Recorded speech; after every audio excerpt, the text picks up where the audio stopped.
بسم الله الرحمن الرحيم قل يحييها الذي أنشأها أول مرة وهو بكل خلق عليم الذي جعل لكم من الشجر الأخضر نارا فإذا أنتم منه توقدون.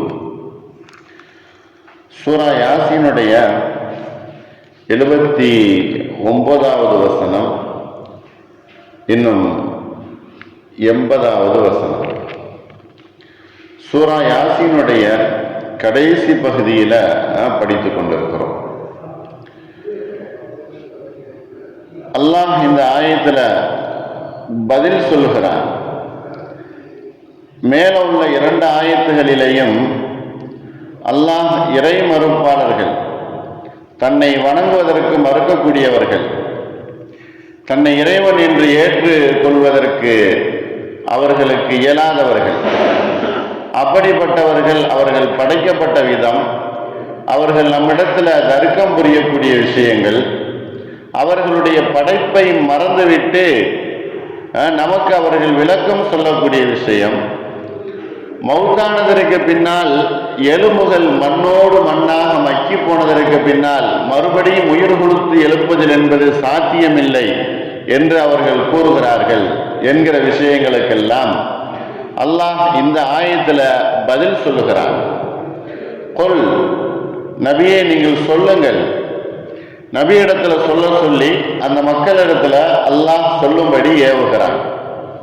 நீங்க சொல்லுங்க, யுஹ்யீஹா, அந்த எலும்புகள், அந்த மக்கி போன எலும்புகளை எல்லாம், அந்த மனிதர்களை எல்லாம் அவன் உயிராக்குகிறான். அவன் எப்படிப்பட்டவன் என்றால், அல்லதி அன்ஷாஹா அவ்வல மர்ரத்தின், எந்த ஒரு முன்மாதிரியும் இல்லாமல் ஆரம்பமாக உங்களை படைத்தானே, அப்படிப்பட்ட அந்த ரப்பு தான் அவைகளை உயிர்ப்பித்து எழுப்புவான். எந்த ஒரு முன்மாதிரியும் இல்லாமல், எந்த ஒரு அடையாளமும் இல்லாமல், ஏற்கனவே நீங்கள் படைப்பதற்கு எந்த ஒரு அறிகுறிகளும் எந்த ஒரு பொருளும் இல்லாமல் இருந்து அல்லாஹ் உங்களை படைத்தானே, அவன்தான் மறுபடியும் அவைகளை உயிர் கொடுத்து எழுப்புவான். வஹுவ பிகுல்லி ஹல்கின் அலீம், அவன் எல்லா படைப்புகளையும் நன்கு அறிந்தவனாக இருந்து கொண்டிருக்கிறான். அவன் எல்லா படைப்புகளையும் நன்கு அறிகிறான்.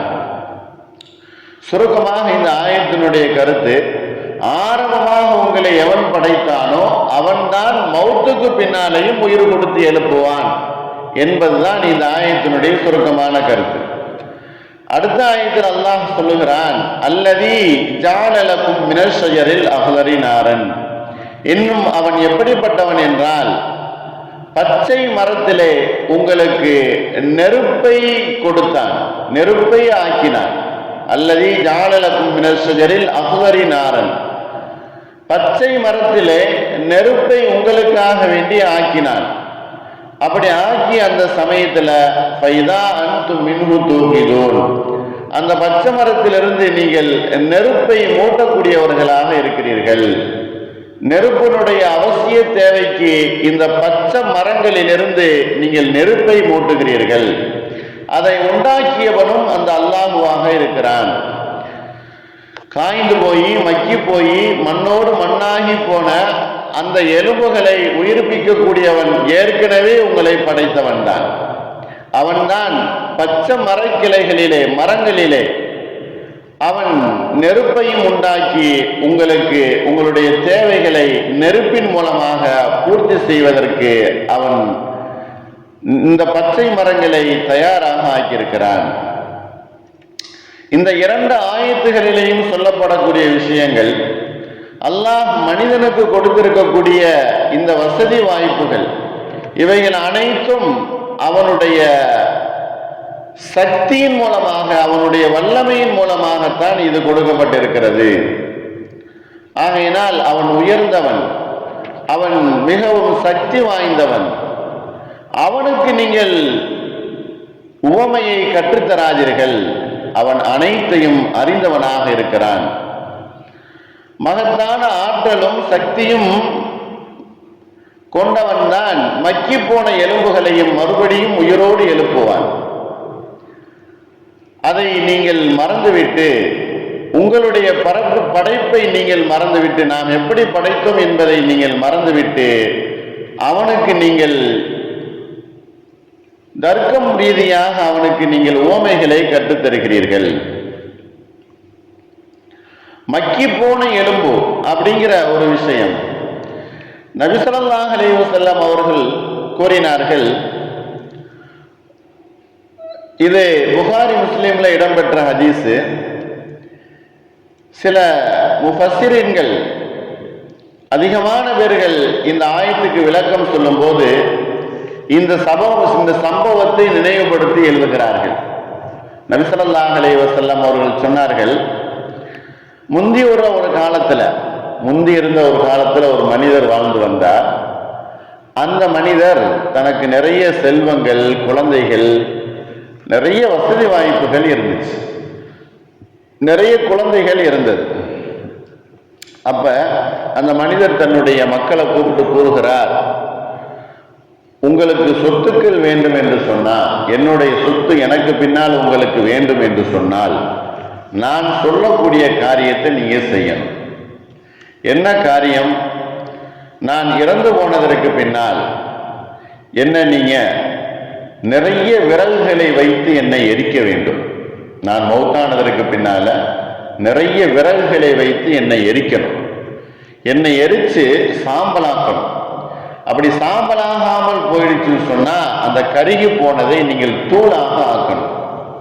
தூளாக ஆக்கி இரண்டாக பிரித்து, அந்த சாம்பலை இரண்டாக பிரித்து ஒன்றை பூமியில நீங்கள் தூவி விட வேண்டும், காற்று வேகமாக அடிக்கக்கூடிய திசையில. இன்னொரு பகுதியை கடலிலே நீங்கள் தூவி விட வேண்டும். என்னுடைய இந்த ஜடலத்தினுடைய இந்த சாம்பலை நீங்கள் ரெண்டு விதமாக பிரித்து அதை ஒன்று நீங்க கடல்ல போட்டுடணும், இன்னொன்று காற்று வரக்கூடிய அந்த பகுதியில் அதை தூவி விட வேண்டும். இதை நீங்கள் செய்தால்தான் உங்களுக்கு சொத்து என்பதாக சொல்லும்போது அந்த மக்கள் அதை செய்கிறார்கள். அந்த மக்களும் அதை செய்கிறார்கள். செய்து முடித்ததற்கு பின்னால் அல்லாஹ் இங்கு வருகிறான். கடல்ல தூவிவிட்ட அந்த அனைத்தையும் அல்லாஹ் கடலுக்கு கட்டளை இடுகிறான், ஒன்று சேர்த்து என்னிடத்திலே கொடு என்பதா. திடலுக்கு கட்டளை இடுகிறான் அல்லாஹ், அந்த துகள்கள் அனைத்தையும் ஒன்று சேர்த்து கொடு என்பதாக கட்டளை இடுகிறான். இரண்டையும் ஒன்று சேர்த்து அந்த மனிதனுக்கு ஒரு உருவத்தையும் உயிரையும் கொடுத்ததற்கு பின்னால அல்லாஹ் கேட்கிறான், எதற்காக வேண்டி நீ இவ்வாறு செய்தாய்? மனிதனை உயிர் கொடுத்து எழுப்பி எதற்காக வேண்டி இப்படி செய்தாய் என்று கேட்கும்போது அந்த மனிதன் சொல்லுகிறான், அல்லாஹ்வே உனக்கு பயந்துதான் அந்த மாதிரி நான் செஞ்சேன். உனக்கு பயந்து, உன்னுடைய அந்த தண்டனைக்கு பயந்து நீ என்னை எதுவுமே செய்யக்கூடாது, நான் அதிலிருந்து தப்பித்து கொள்ளணும், உயிருடன் இருந்தாலோ அல்லது மண்ணில் புதைக்கப்பட்டாலோ அல்லது என்னை மறுபடியும் உருவாக்கி எனக்கு நீ தண்டனை கொடுப்பாய், எனக்கு மிகப்பெரிய வேதனை, உன்னை பயந்தே நான் செய்தேன் என்பதாக சொல்லும்போது அல்லாஹ் அந்த மனிதனை மன்னித்து விடுகிறான் என்பதாக நபி ஸல்லல்லாஹு அலைஹி வஸல்லம் அவர்கள் இந்த விஷயத்தில் சொல்லி காட்டுகிறார்கள். அவன் நெருப்பூட்டப்பட்டாலும் சரி, அவன் தூள் தூளாக காற்றிலே பறக்க விட்டாலும் சரி, அது அனைத்தையும் அல்லாஹ் ஒன்று சேர்த்து விடுவான். ஏனென்றால் கடலினுடைய வல்லமை அல்லாஹ்வுக்கு சொந்தம்.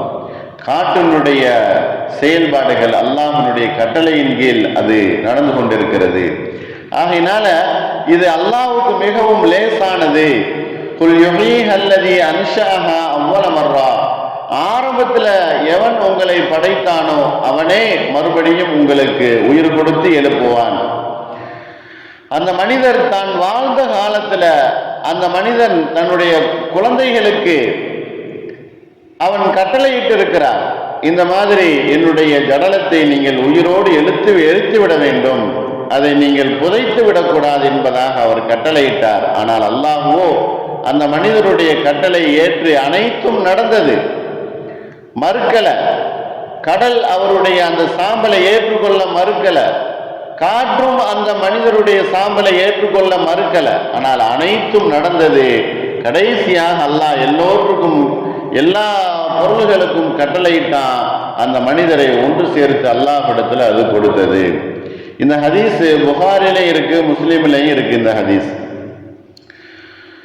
நபி ஸல்லல்லாஹு அலைஹி வஸல்லம் அவர்கள் இந்த ஹதீஸை சொல்லி முடித்ததற்கு பின்னால் அல்லாஹ்வினுடைய பயமும் அச்சமும் எந்த ஒரு மனிதனுக்கு இருக்குதோ அவனை அல்லாஹ் மன்னிக்கிறான். மன்னிக்கும் தன்மை கொண்ட ரப்பு அல்லாஹ் அந்த மனிதர்களை மன்னித்து விடுகிறான். அதே போல இந்த 2வது ஆயத்துல அல்லாஹ் சொல்லக்கூடிய இந்த விஷயம் 80வது ஆயத்து, சூரா யாசீனுடைய 80வது ஆயத்துல பசுமரத்திலிருந்து நெருப்பு என்கிற விஷயம் இருக்குது. இது மனிதன் ஒரு மரத்தை அவன் நடுகிறான், அது பசுமையாக ஆகிறது, தண்ணீர் ஊற்றுகிறான், பச்சையாக இருக்கிறது, சிறிது காலம் பழங்கள் தருகிறது. அதற்கு பின்னால் அந்த மனிதன் அந்த மரத்தை வெட்டி காய வைத்தோ அல்லது காய்ந்ததாக ஆக்கியோ அவன் நெருப்பெரித்து விடுகிறான். இதுவும் ஒரு கருத்து இந்த ஆயத்துக்கு சொல்லலாம். இன்னொரு கருத்து, மரங்கள் இருக்கக்கூடிய மிகவும் நெருக்கமாக மரங்கள் இருக்கக்கூடிய இடங்களிலிருந்து தானாக உராய்வதின் காரணமாக நெருப்பு பிடித்து கொள்வதையும் இந்த ஆயத்துக்கு விளக்கம் சொல்லப்படுகிறது.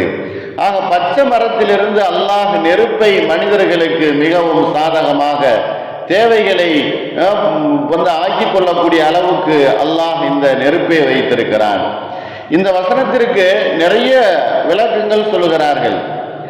பசுமரம் என்பது ஹிஜாஸ் பகுதியில் இருக்கக்கூடிய அந்த மரங்கள் அது தீக்குச்சிகளாகவும் தீ மரங்களாகவும் பயன்படுத்தப்படுகிறது என்பதாகவும் சொல்லப்படுகிறது. இன்னும் சிலர் இதற்கு கல் என்பதாகவும் சொல்லுகிறார்கள், சிக்கிமுக்கி கல் என்பதாகவும் இதற்கு சொல்லப்படுகிறது. ஆக அல்லாஹ் பச்சை மரத்தில் இந்த மாதிரி நெருப்புகளை வரவழைப்பதற்கும் சக்தி உடையவனாக இருக்கிறான். அவன் குதிரத்துள்ளவன், அவன் சக்தி வாய்ந்தவன். அவனுடைய சக்திக்கு உலகத்தில் இருக்கக்கூடிய எல்லா பொருள்களும் அணிபணிந்தே இருக்கும் என்பதை அல்லாஹ் இந்த ஆயத்தில் 2 ஆயத்துகளிலேயும் சொல்லி காட்டுகிறான். அல்லாஹனுடைய வல்லமையை விளங்கி அவனுக்கு அஞ்சி நடக்கக்கூடிய நல்லடியார்களாக அல்லாஹ் நம் எல்லோரையும் ஆக்கி அருள் புரிவானாக. வாஹிர் தாவானா அல்ஹம்துலில்லாஹி ரப்பில் ஆலமீன். அஸ்ஸலாமு அலைக்கும் வரஹ்மத்துல்லாஹி வபரகாத்துஹு.